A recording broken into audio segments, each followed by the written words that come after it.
Дарыгерлер президентке кайрылышты. Айлык көбөйсө да акча кармалып жатат. Социалдык тармакта ооруканада эмгектенген жарандын өлкө башчысына кайрылуусу тарап жатат. Анда медицина кызматкерлери айлык акы расмий түрдө көбөйгөнүн, бирок ар кандай себептер менен төлөмдөр өз убагында берилбей кармалып жатканын билдиришкен. Дарыгерлер бул маселе боюнча тиешелүү органдардан түшүндүрмө берүүнү жана көйгөйдү тез арада чечип берүүнү суранышууда. Болуп иштейм. Жетим жезирбиз, жалгызбай аялбыз, квартирада турабыз. Көйлүнө коркутатат кече. Наоборот, 1,5 ставкада иштечү элек. Мурда 14.600, 14.800 алчу элек, азыр 1 ставка эле деп. Сиздин атыңыздан 5.000 кошулду деп, кайра 6.000 кармап, кечиресиңер, жакшы сүйлөй албай атабыз. Бияктагылар депрессия, бирдемке деп ушу түздө эфирге чыгабыз десе, жумуштан чыгарабыз дейт. Кошконунан кармаганы көп да. Өзүңүз деле ойлосоңор, гитке, очередке туруп койсок, айлыгыбызчы 20.000 чыкпаса, биз эмне кылабыз билбейм. Биз эми жашоодон эле коркуп койдук ушуну. Садыр Нургочу бизге келип кичине мындай көңүл буруп коюңуздарчы, келет кетет. Эмелер келди деп калабыз, тиги өйдө жактан келди дейт, келгенин келбеде четтен кетип атат. Негизи Чолпон атанын ооруканасын карап койсоңуз жакшы болмок. Врачтарга 15%тан кошулуптур, алганын алып атат. Бизде жеп ичерлер көп. Четинен айтканда баарыбыз эле коркобуз, жумуш жоготкондон.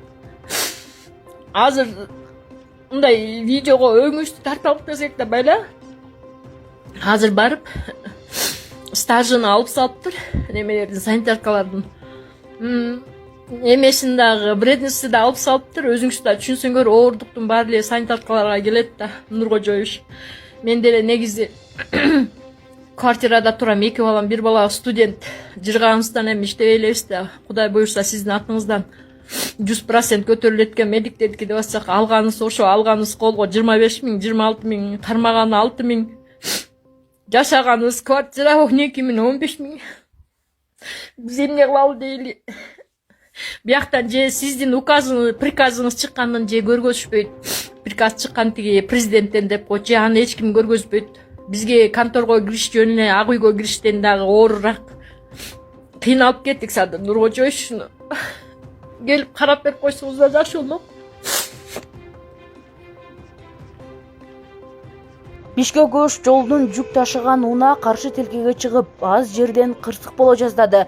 Видео соц тармактарга тараган соң ДАФ үлгүсүндөгү унаанын айдоочусу табылып, 15.000 сом айып салынды. Садыр Жапаров Кыргызстан, Тажикстан жана Өзбекстандын чек арасына салынуучу Достук эл аралык паркынын долбоорун көрдү. Көрсөтүлгөн концепцияга ылайык 100 гектар жерге соода жана логистикалык объектилерди, туризм жана өндүрүш аймактарын ачуу пландалууда. Долбоор ишке ашса 5.000ден ашуун жумуш орун түзүлүп, өлкөлөр ортосундагы соода байланыштын өнүгүүсү күтүлүүдө. Мындан тышкары аймакта фестивалдарды, көргөзмөлөрдү жана башка эл аралык иш-чараларды өткөрүү каралган.